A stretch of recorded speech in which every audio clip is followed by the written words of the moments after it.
Assalamualaikum warahmatullahi wabarakatuh. Pada kali ini kita akan mengkaji tentang mata yang tidak menangis di hari kiamat. Semua kaum muslimin berkeyakinan bahwa dunia dan kehidupan ini akan berakhir. Akan datang pada suatu saat ketika itu manusia berkumpul di pengadilan Allah Subhanahu wa taala. Ketika itu ada orang yang wajah mereka ceria dan bergembira. Ada pula yang wajahnya murung dan sedih.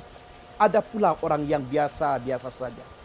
Semua mata ketika itu memandang kebenaran Allah tentang hari kiamat. Semua mata akan menangis di akhirat kelak. Kecuali ada 3 mata, kata Rasul, yang tidak bisa menangis ketika berada di alam akhirat. Sebagaimana yang terdapat dalam hadis yang diriwayatkan oleh Al-Khilai dan Ibnu Asakir dalam kitab Biharul Anwar, bahwa Rasulullah sallallahu alaihi wasallam bersabda, "Kullu ainin baqiyatun yaumal qiyamah ghairu salasin. Ainun fadat min khasyatillah, ainun ghaddat an muharimillah, ainun sayrat fi sabilillah." Setiap mata akan menangis di hari kiamat kecuali 3 mata. Pertama, mata yang menangis di dunia karena takut kepada Allah. 2, mata yang berpaling dari sesuatu yang diharamkan oleh Allah. Yang ketiga, mata yang senantiasa terjaga untuk mendekatkan diri kepada Allah Subhanahu wa taala. Mari kita perenungkan, apakah mata kita termasuk mata yang akan menangis di akhirat? Ataukah mata kita ini mata yang tidak menangis pada hari kiamat? Pertama, mata yang tidak akan menangis pada hari kiamat itu adalah mata yang telah menangis di dunia ini karena merenungi kebesaran Allah, karena merenungi kebodohan dirinya, dan karena mengakui kesalahan-kesalahan dosa yang pernah ia lakukan. Hal ini dapat dilihat kepada kisah Nabi Adam alaihissalam. Adam menangis selama 100 tahun sebagai rasa penyesalan dirinya karena telah memakan buah yang terlarang, yaitu buah kuldi. Sehingga Nabi Adam berdoa kepada Allah, "Rabbana zalamna anfusana wa illam taghfir lana wa tarhamna lanakunanna minal khasirin." Wahai Tuhan kami telah menzolimi diri kami ya Allah. Kalau Engkau tidak mengampuni dosa kami, niscaya kami termasuk kepada orang yang merugi. Doa Nabi Adam ini Allah patrikan dalam Al-Quran, dan Allah pun mengijabah doa tersebut. Begitu juga dengan Nabi Nuh yang menangis sejadi-jadinya. Bahkan dalam suatu riwayat dijelaskan sampai 300 tahun lamanya Nabi Nuh menangis. Karena Nabi Nuh ditegur oleh Allah tentang putranya Kan'an yang ingkar kepada Allah. Karena tangisan tersebut sehingga Nabi Nuh menjadi cekung pipinya. Begitu juga dengan Abu Bakar As-Siddiq, seorang sahabat yang dekat kepada Rasul, sering menangis ketika membaca Al-Quran. Pada suatu hari Abu Bakar disuruh oleh Rasul untuk menggantikannya menjadi imam. Namun serta-merta disanggah oleh Aisyah. "Ya Rasulullah," kata Aisyah, "ayahanda jangan disuruh menjadi imam, karena ayahanda sering menangis kalau membaca Al-Quran." Umar bin Khattab juga begitu. Ketika ia berkumpul dengan para sahabatnya, tiba-tiba Umar bin Khattab menangis sejadi-jadinya seperti anak kecil. Lalu para sahabat terheran seraya bertanya, "Wahai Umar bin Khattab, apa gerangan yang terjadi?" Umar berkata, "Aku menyesal atas perbuatan yang pernah aku lakukan ketika aku belum masuk Islam. Aku pernah mengubur anakku hidup-hidup," kata Umar bin Khattab. Para sahabatnya pun berkata, "Wahai Umar, jangan engkau sesali perbuatan tersebut, karena perbuatan itu terjadi sebelum engkau masuk Islam." Bagaimana dengan kita? Pernahkah kita menangis karena merenungi kebesaran Allah? Ataukah pernah kita menangis karena berbuat kesalahan?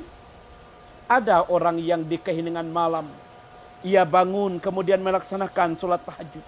Kemudian dia beristighfar kepada Allah. "Astaghfirullah Rabbal baraya." Mohon ampun ya Allah yang mengatur sekalian alam. "Astaghfirullah minal khotoya."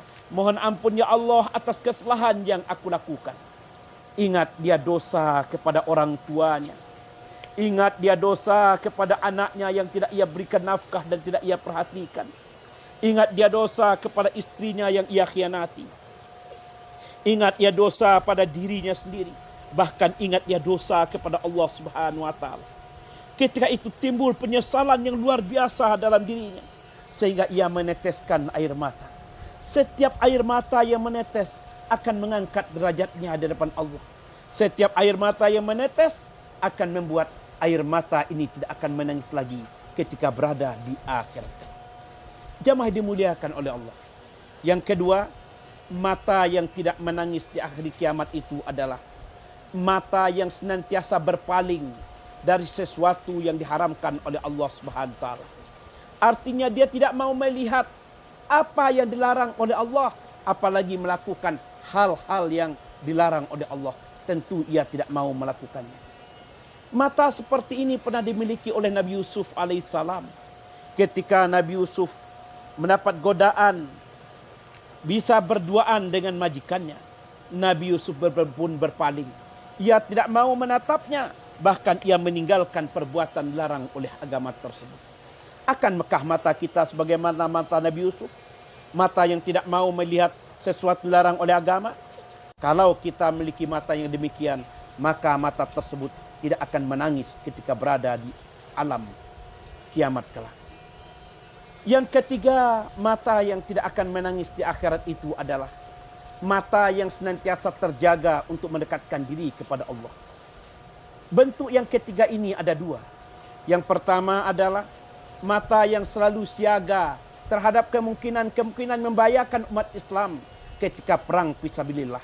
Sehingga matanya terjaga untuk mempertahankan agama yang ia miliki atau berjuang demi agamanya. Yang kedua adalah mata tersebut senantiasa terjaga pada waktu malam untuk mendekatkan diri kepada Allah dengan solat tahajud. Solat tahajud adalah satu-satunya solat sunat yang tersurat dan tertulis dalam Al-Quran. Allah berfirman, wa minal laili fatahajjat bihi nafilatan lak asa ayyab'asaka rabbuka maqaman mahmuda. Dan pada sebagian malam dan sebagian malam laksanakan oleh engkau solat tahajud, karena sesungguhnya solat tahajud itu sebagai solat tambahan bagi engkau. Mudah-mudahan Tuhanmu mengangkat derajatmu kepada tempat yang terpuji. Surat Al-Isra ayat 179. Jamaah yang dimuliakan oleh Allah Subhanahu wa taala. Ada tiga mata yang tidak akan menangis di akhirat kelak. Akankah mata kita termasuk kepada tiga mata itu? Yang pertama adalah mata yang telah menangis di dunia karena takut kepada Allah. Yang kedua, mata yang senantiasa berpaling dari sesuatu yang diharamkan oleh Allah. Yang ketiga, mata yang senantiasa terjaga untuk mendekatkan diri kepada Allah. Semoga bermanfaat. Nun wal qalami wa maisturun. Assalamualaikum warahmatullahi wabarakatuh.